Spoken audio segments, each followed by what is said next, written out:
Bonjour, dans cette petite vidéo qui s'adresse à des élèves de première, il sera question de calculer l'écart type d'une variable aléatoire.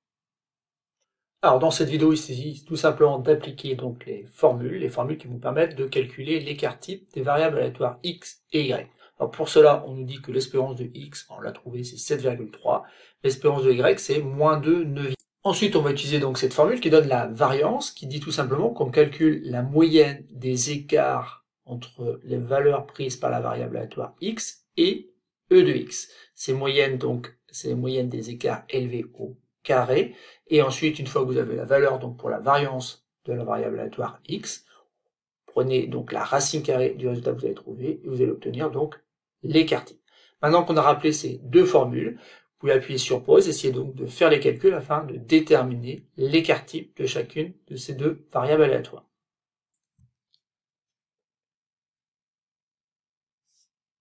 Alors passons à la correction de cet exercice. Donc dans un premier temps, je vais calculer donc la variance de la variable aléatoire x. Alors comment? Eh bien tout simplement, dans un premier temps, en exprimant l'écart qu'il y a entre la valeur 1, la valeur que peut prendre la variable aléatoire x, et la moyenne. Et la moyenne, c'est l'espérance de x.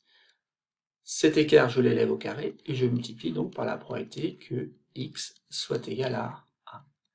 Et donc, cette étape-là, je vais la répéter pour chacune des valeurs que peut prendre la variable aléatoire x.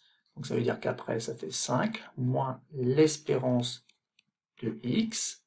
J'élève cette différence au carré et je multiplie par la probabilité que grand x soit égal donc à 5.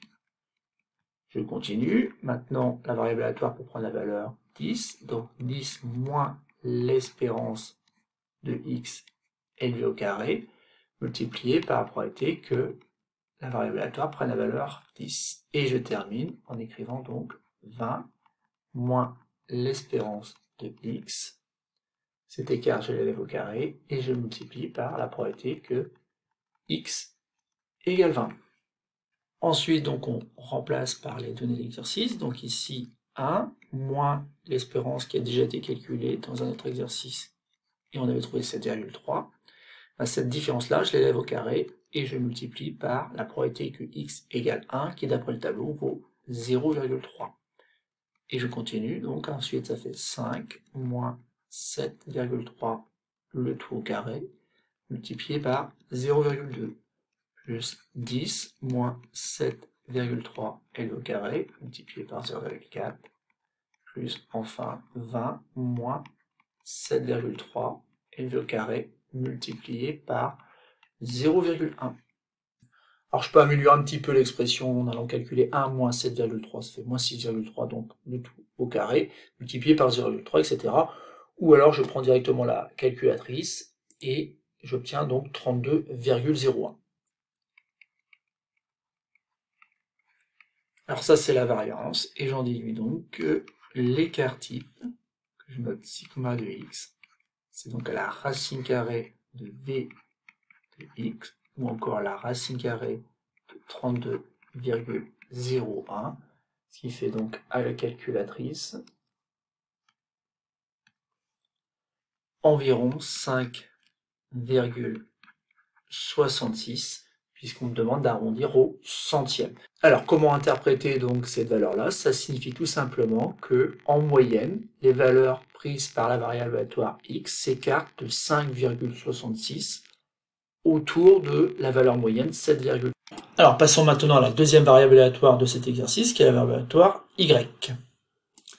Donc là encore, rien de très compliqué, il suffit simplement de comprendre qu'en fait la variable aléatoire y peut prendre la valeur moins 2, et que donc on va regarder l'écart entre moins 2 et l'espérance de y. Cet écart, je vais l'élever au carré, et je vais multiplier par la probabilité que y prenne la valeur, donc moins 2. Et donc je répète ça à chaque fois, et donc j'obtiens donc notamment e moins l'espérance de y, le tout au carré, multiplié par p de y égale 0.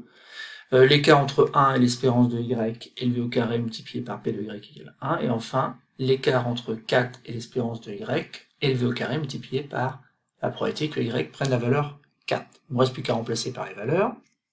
Et là, il va falloir peut-être faire un petit peu attention, parce que quand je vais remplacer ici Attention, il faut enlever l'espérance de y, sauf que l'espérance de y est négative, donc ça fait moins 2 neuvièmes, donc ça fait plus 2 neuvièmes élevé au carré, multiplié par 4 neuvièmes qui correspond à la probabilité que y soit égal à moins 2, plus 0 moins 2 neuvièmes, donc plus 2 neuvièmes, élevé au carré, par 2 neuvièmes, et je continue donc, 1 moins l'espérance de y, à chaque fois vous avez compris, ça va faire plus 2 neuvièmes élevé au carré, multiplié ici à nouveau par 2 neuvièmes, et enfin plus 4 plus 2 neuvièmes, le tout au carré, multiplié par 1 neuvième.